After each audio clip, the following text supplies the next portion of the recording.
Hello, hello. We're having a lovely few days here in Scotland.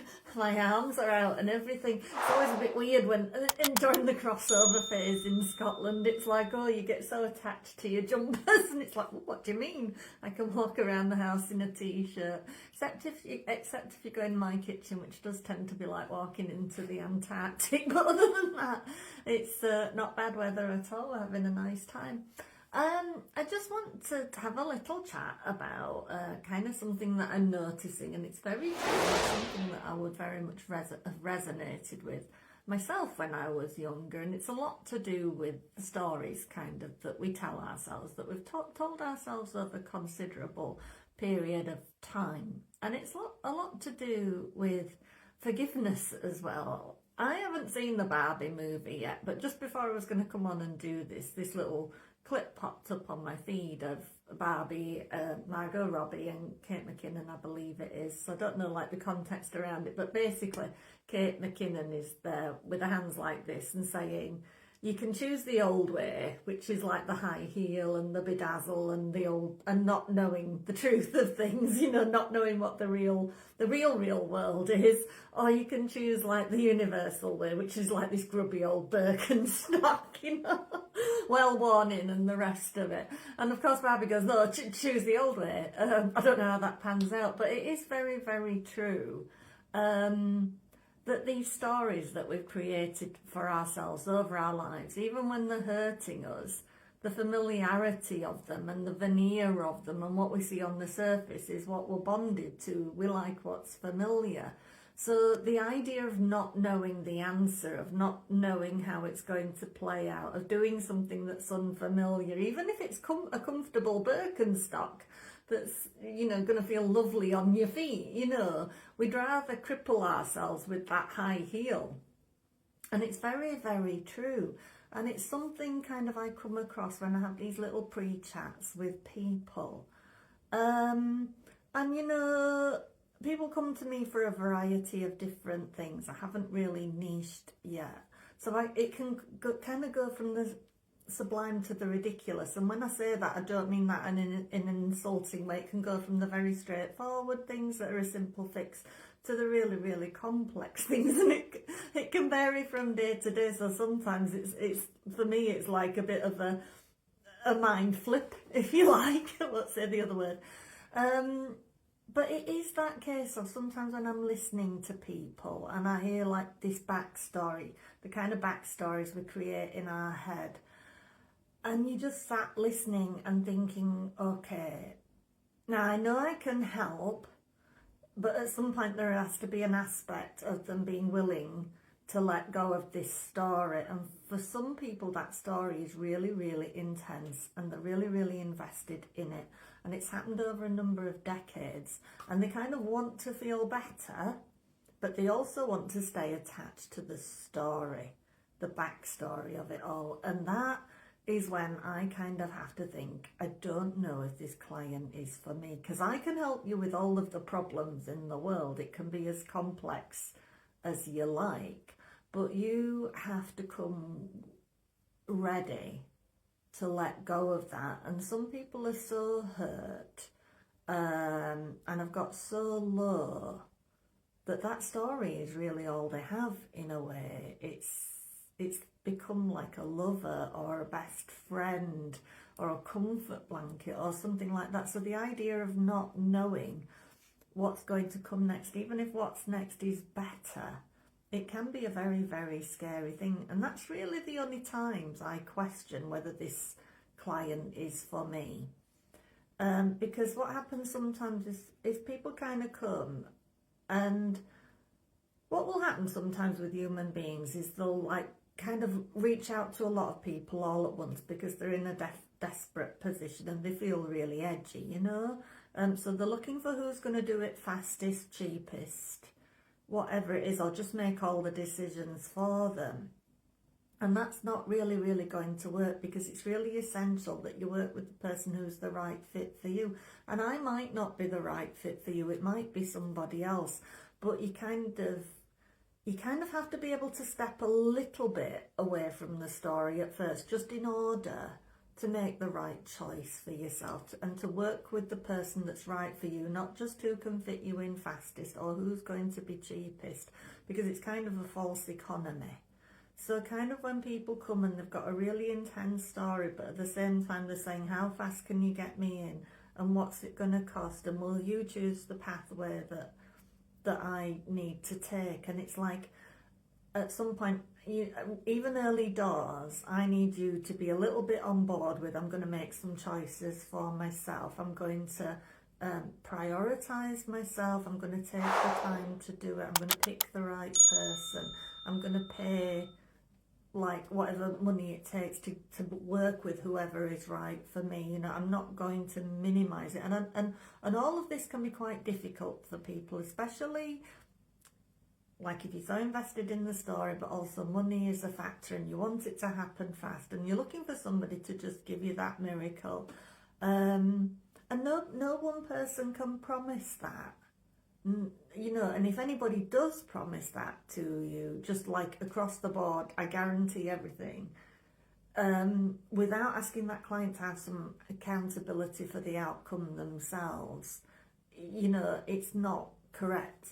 Because a lot of what I do does depend on what the client goes off and does as well. You know, I really try and drill it into people. When you've had that session with me, please do interact with those follow-up emails, because they are important. It's important I know what you're feeling, whether it's good or bad, because it's like, if it's bad, I can adjust it, I can do a bit more work with you, whatever it is. And if it's good, I need to know, because if it's good, then I know like that what I'm doing is working. And I can go off and do it for somebody else. So it's like, it is like a fair exchange thing going on when you work with me. We're in it together.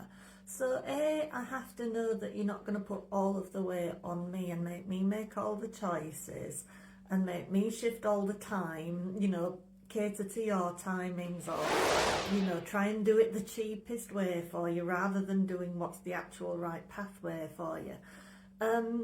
So all of these things are important, and you need to, even in your darkest hour, to get that best outcome for yourself, you kind of have to find from somewhere a little bit of an ability to take a breath and I'll give you that space to think logically about what's right for you, and to take back a bit of your personal accountability and make at least one decision for yourself, what you're willing to pay, whichever way you want to work, and who you want to work with, who you trust, who you gel with.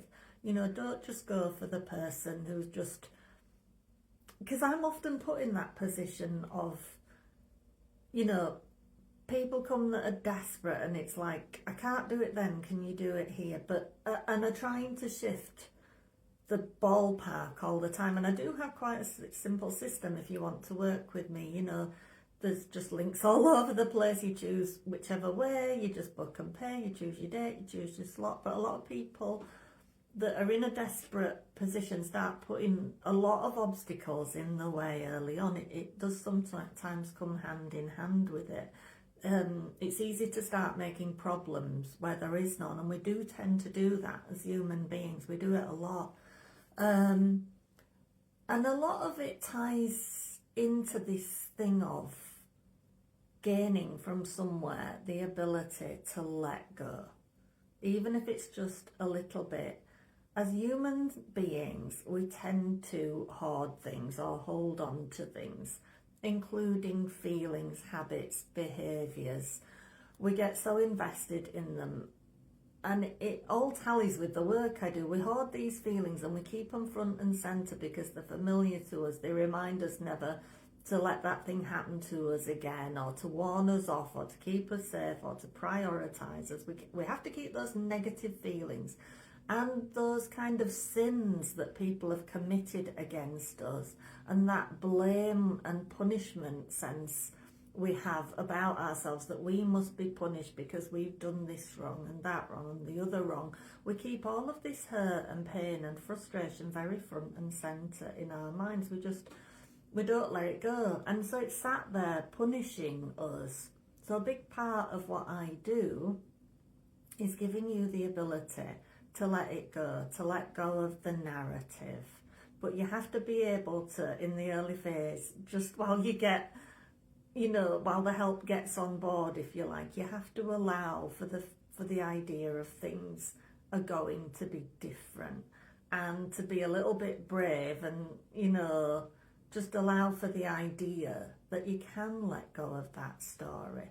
We hang on to all these things and we punish ourselves and we rethink all of the time all of the things that we've done wrong or somebody else has done wrong. So either they need to be punished or we need to be punished or we need to relive the whole thing all over again. But what we don't kind of realise is that it's imperative that we forgive ourselves in all things, and we forgive other people, and that forgiveness isn't about people getting away with things or you rising above or being better than somebody else because you can forgive and they can't. You can turn the other cheek, whatever it is.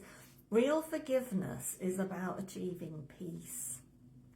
It's about recognizing that whatever somebody has done to you or whatever you've done to yourself is based off the set of experiences that either you or they have gone through in life.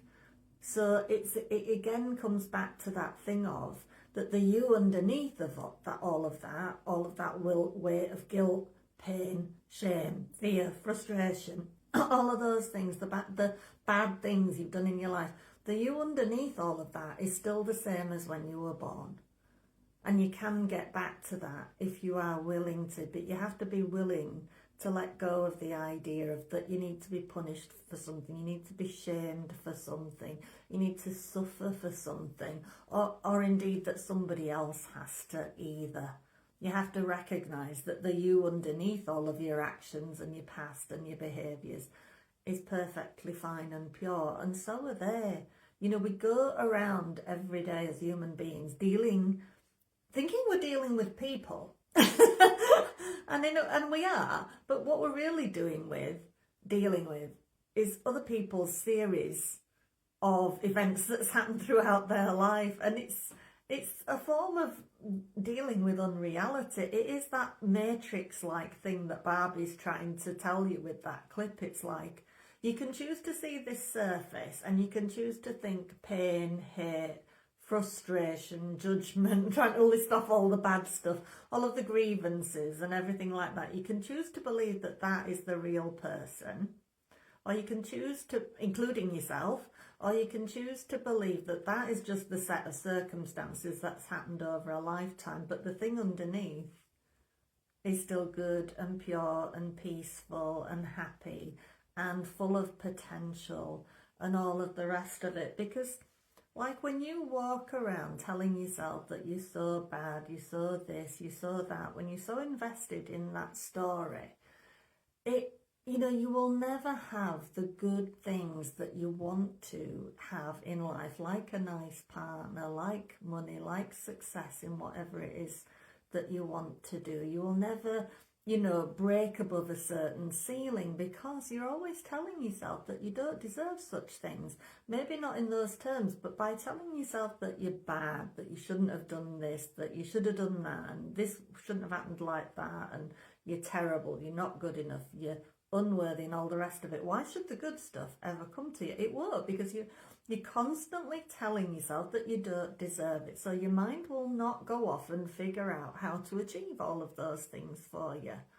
So until you are willing to let go of this story, even if it's just a little bit at first in order to get the correct help, if you're not willing to let go of all that backstory, all of that gained knowledge that's not even really knowledge because it's not true. It's not true about you and it's not true about somebody else. Unless you're willing to let go of that, you will never get back to what you were born as, which was happy, peaceful, content, joyful. You're just, one of the things we kind of point out in RTT is about how you were born. And, it's like you come into this earth and you don't care what you look like, you don't care if you burp, you don't care if you sit down somebody's shoulder. You know that you're wonderful, beautiful, even with your chubby fat legs. You know that you deserve to be picked up and held and supported and loved and comforted. You're full of self-worth, you're full of self-esteem. You know who you are, you know why you're here, you know that you deserve love. You know, you're not worried about anything. That all kicks in later with all of the things that come along and tell you that you're not good enough, or you don't live up to expectations, or that you're no good in relationships, or that you're not pretty enough, you're not smart enough, all of the rest of it. All of that stuff is not real. It's not true about you.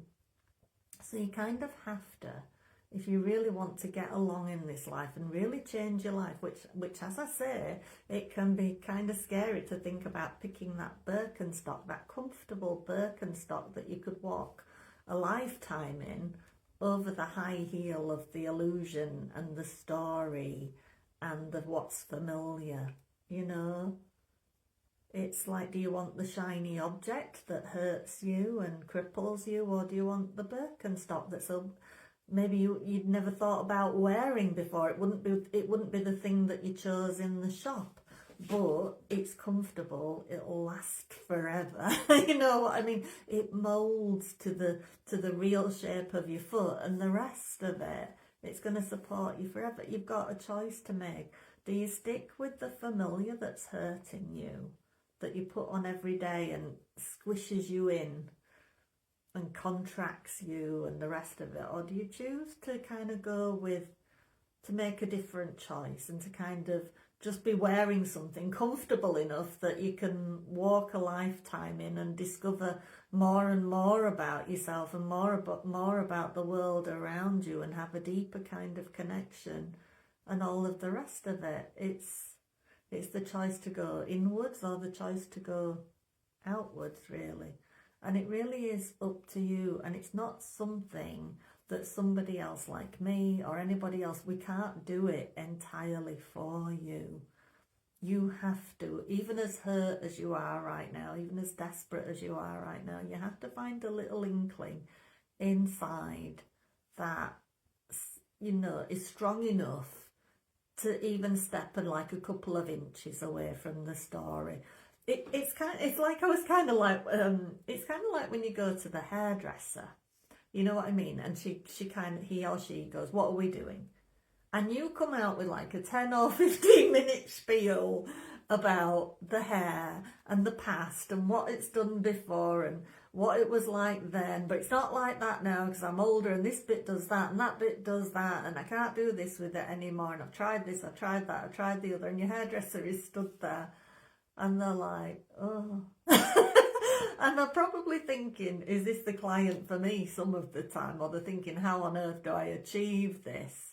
And it's kind of like, that is a little bit like me sometimes, because it's kind of like everybody comes with this massive story. Not everybody. Some people are really, really simple, straightforward, it's easy, or they don't, you know, there's some people out there that you forget sometimes everybody thinks differently. Some people don't come with massive expectations. It's like I told you before, sometimes people come for RTT and I'm saying, are you sure that's all you want? It's like, because I'm not as used to that, you know, but a lot of people do come with this massive story that's doubled and tripled and quadrupled in the mind from something that was very, very tiny. It's just got overblown because it's been fed. It's that thing of your ego loves all this confrontation.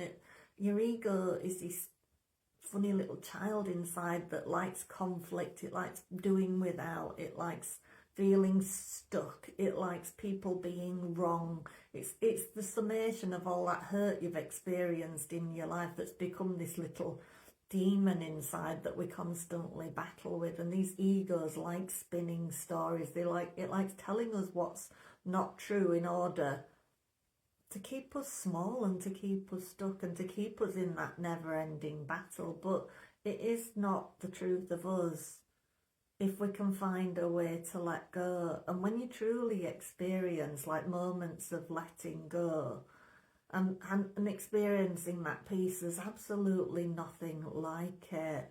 But what I'll just bring it back to is that, yeah, for me as a practitioner and somebody that works on healing people, you know, sometimes it can be difficult and have these conversations because I kind of want to say, just trust me, you know, and what I mean by that is just step back from the story enough to hear what I'm saying, to be open to the idea that it can be different, that you don't have to drag all of the story into it, because truthfully I don't need all of the story in order to help you, because truthfully the story, the big thing that's got massive, all boils down to a little thing. It will boil down to one significant underlying belief or a couple of significant underlying beliefs, like I'm not good enough, like I don't belong, or like this isn't available to me. It's always things are available to other people, but I never get it. You know, things do tend to boil down to those three things, but we make it with our stories and the way we go out and live our lives in the expectation of fear and pain coming to us. We make these stories massive and we make them complex and we make them hard to solve and hard to unpick and complex and unsolvable. We do that to ourselves when actually it's really, really simple. When what we need to do is just really bring it back to the very simple nubbins of it all, if you like. And the real truth of us is that we are at heart, inside, we are okay. We were always okay. But it's only all of these experiences that have caused us this overblown story that makes us think any different, but it's not the truth of us. We're still okay underneath, and that's what we need to work to get back to. So it takes a leap of faith, and it takes stepping back from some of the overthinking just in that initial phase to just say, I'm just going to take a breath and I'm going to choose the right person to work with, and I'm not going to make it about money or it having to happen now, and who's available. Take a breath, do a little research, think about who I want to work with, make the right choice, prioritise it, and stop telling myself what is and isn't going to work out. Think about that Birkenstock and that high heel, and think about choosing the thing that long term is going to be more comfortable, that's going to offer you more options, that's going to last longer. You know, when you do the real healing, it lasts forever. You'll never be the same. With RTT, you'll often have an aha moment. Something will drop into place in your mind, and it's like once you I said it the other day, once you recognise what victimhood looks like, you will see it in everybody around you. You'll recognise it when you're falling into it yourself, and you'll see it in everybody else around you. It's like once you know what your colours are that suit you, you'll instantly recognise what other colours do to you that aren't for you. You know, that's what healing is. It's getting back to the truth of you and recognising the hurt in others that they're inadvertently inflicting on you, but that it's not personal. It's their own overblown story that's trying to have an argument with your overblown story. You know, that's literally what we're going around and doing to each other. So it is about this idea of forgiveness and letting go going hand in hand. Forgiveness for yourself and for other people, but not in terms of rising above or doing it for your own good but resenting it. It's choosing peace. It's choosing to recognise that whatever their overblown story was triggering your overblown story, but the truth of both of you is underneath all of that. So don't have an argument with stories, really. You know, it's kind of pointless. We do so many things to ourselves that are absolutely pointless as human beings, when it could all be so much simpler. You know, so it is about choosing peace, choosing to let go, choosing to breathe. You know, we don't breathe enough, which sounds stupid, but choosing to breathe in the proper way, to just take a big breath and allow whatever thing is going on in your body that feels nasty, just breathe out for a minute and think about the reality of it. What am I reacting to? Is it real? you know, it really does come back to that kind of thing. So that's kind of what I want you to take away from today, that no matter how bad things feel to you right now, is that the answer is actually very, very simple. The only thing that's got complex is the story and the level of detail and the he said, she said, this happened, that happened, I didn't do this, I didn't do that, they didn't do this, they didn't do that, then this happened, that happened, the other happened, and then I couldn't get out of it, and then I couldn't move forward, then I was stuck, then I didn't know what to do, then I lost my job, then I blah, blah, blah, blah, blah. It's all story. The actual problem is much, much simpler. And that's, you know, that's what I'm saying, is when I have these initial chats, sometimes I just want to give people a little shake and just say it's not that bad. Even though it feels that bad, it feels like the sky is falling.